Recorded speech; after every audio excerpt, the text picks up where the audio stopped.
La Bible en un an. Lecture du 30 août. 2 Corinthiens, chapitre 4, versets 1 à 12. C'est pourquoi, ayant ce ministère selon la miséricorde qui nous a été faite, nous ne perdons pas courage. Nous rejetons les choses honteuses qui se font en secret. Nous n'avons point une conduite astucieuse, et nous n'altérons point la parole de Dieu. Mais, en publiant la vérité, nous nous recommandons à toute conscience d'homme devant Dieu. Si notre évangile est encore voilé, il est voilé pour ceux qui périssent, pour les incrédules dont le Dieu de ce siècle a aveuglé l'intelligence, afin qu'ils ne vissent pas briller la splendeur de l'évangile de la gloire de Christ, qui est l'image de Dieu. Nous ne nous prêchons pas nous-mêmes, c'est Jésus-Christ le Seigneur que nous prêchons, et nous nous disons vos serviteurs à cause de Jésus. Car Dieu qui a dit « La lumière brillera du sein des ténèbres », a fait briller la lumière dans nos cœurs, pour faire resplendir la connaissance de la gloire de Dieu sur la face de Christ. Nous portons ce trésor dans des vases de terre, afin que cette grande puissance soit attribuée à Dieu et non pas à nous. Nous sommes pressés de toute manière, mais non réduits à l'extrémité, dans la détresse, mais non dans le désespoir, persécutés, mais non abandonnés, abattus, mais non perdus, portant toujours avec nous dans notre corps la mort de Jésus, afin que la vie de Jésus soit aussi manifestée dans notre corps. Car nous qui vivons, nous sommes sans cesse livrés à la mort à cause de Jésus, afin que la vie de Jésus soit aussi manifestée dans notre chair mortelle. Ainsi, la mort agit en nous, et la vie agit en vous. Job, chapitre 34. Élihu reprit et dit : Sages, écoutez mes discours. Vous qui êtes intelligents, prêtez-moi l'oreille. Car l'oreille discerne les paroles, comme le palais savoure les aliments. Choisissons ce qui est juste, voyons entre nous ce qui est bon. Job dit : Je suis innocent, et Dieu me refuse justice. J'ai raison, et je passe pour menteur. Ma plaie est douloureuse, et je suis sans péché. Y a-t-il un homme semblable à Job, buvant la raillerie comme l'eau, marchant en société de ceux qui font le mal, cheminant de pair avec les impies ? Car il a dit : Il est inutile à l'homme de mettre son plaisir en Dieu. Écoutez-moi donc, hommes de sens. Loin de Dieu l'injustice, loin du Tout-Puissant l'iniquité. Il rend à l'homme selon ses œuvres, il rétribue chacun selon ses voies. Non, certes, Dieu ne commet pas l'iniquité, le Tout-Puissant ne viole pas la justice. Qui l'a chargé de gouverner la terre ? Qui a confié l'univers à ses soins ? S'il ne pensait qu'à lui-même, s'il retirait à lui son esprit et son souffle, toute chair périrait soudain, et l'homme rentrerait dans la poussière. Si tu as de l'intelligence, écoute ceci, prête l'oreille au son de mes paroles. Un ennemi de la justice régnerait-il ? Et condamneras-tu le juste, le puissant, qui proclame la méchanceté des rois et l'iniquité des princes, qui n'a point égard à l'apparence des grands et ne distingue pas le riche du pauvre, parce que tous sont l'ouvrage de ses mains ? En un instant, ils perdent la vie. Au milieu de la nuit, un peuple chancelle et périt. Le puissant disparaît, sans la main d'aucun homme. Car Dieu voit la conduite de tous. Il a les regards sur les pas de chacun. Il n'y a ni ténèbres, ni ombre de la mort, où puissent se cacher ceux qui commettent l'iniquité. Dieu n'a pas besoin d'observer longtemps, pour qu'un homme entre en jugement avec lui. Il brise les grands sans information, et il met d'autres à leur place. Car il connaît leurs œuvres. Il les renverse de nuit, et ils sont écrasés. Il les frappe comme des impies, à la face de tous les regards. En se détournant de lui, en abandonnant toutes ses voies, ils ont fait monter à Dieu le cri du pauvre. Ils l'ont rendu attentif au cri des malheureux. S'il donne le repos, qui répandra le trouble ? S'il cache sa face, qui pourra le voir ? Il traite à l'égal soit une nation, soit un homme, afin que l'impie ne domine plus et qu'il ne soit plus un piège pour le peuple.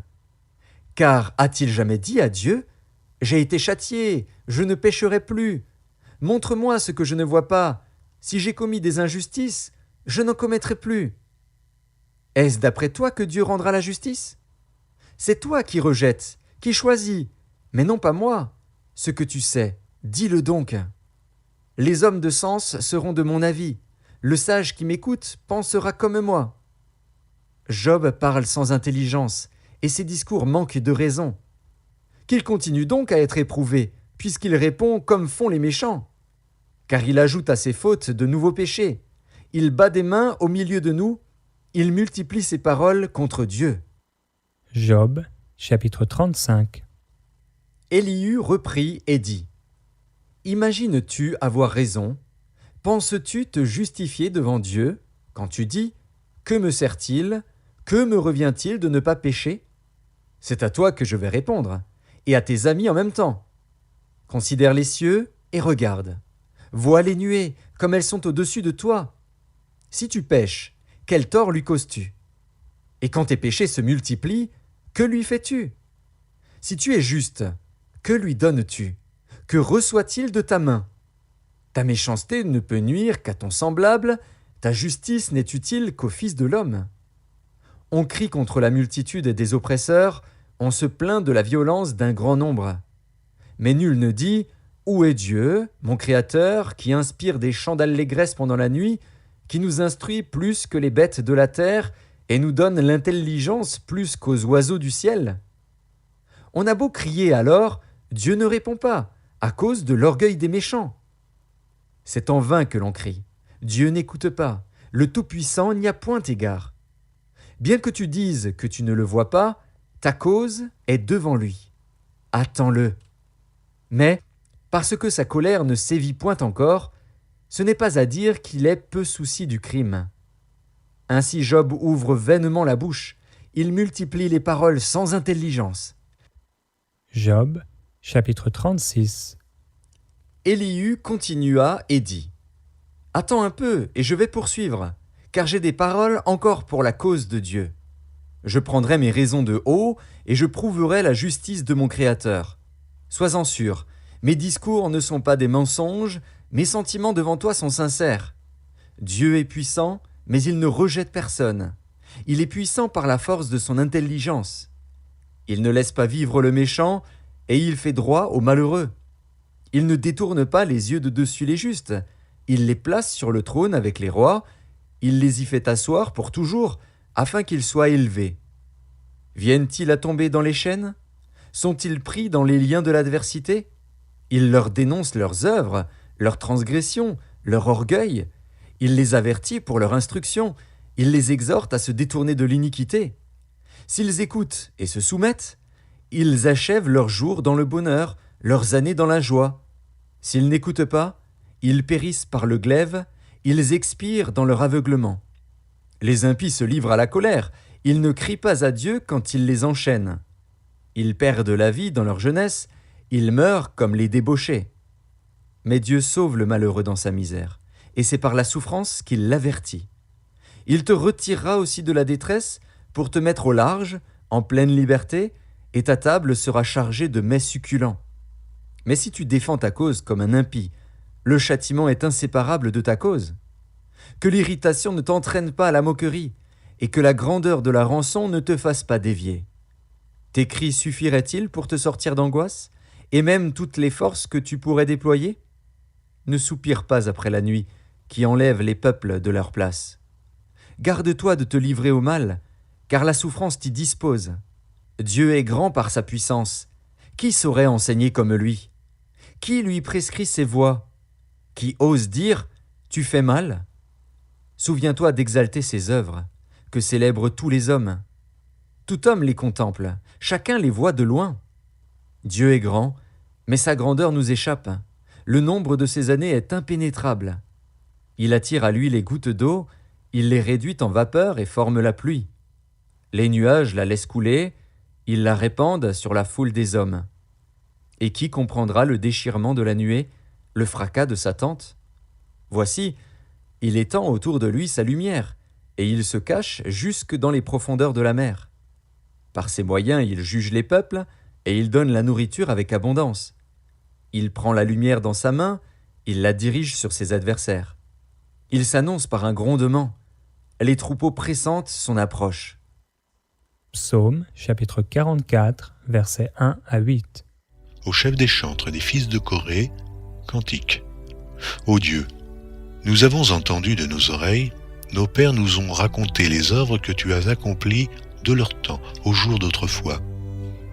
De ta main tu as chassé des nations pour les établir, tu as frappé des peuples pour les étendre.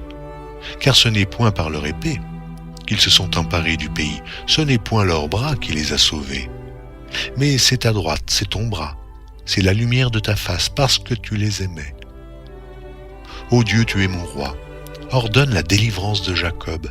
Avec toi, nous renversons nos ennemis, avec ton nom, nous écrasons nos adversaires. Car ce n'est pas en mon arc que je me confie, ce n'est pas à mon épée qui me sauvera.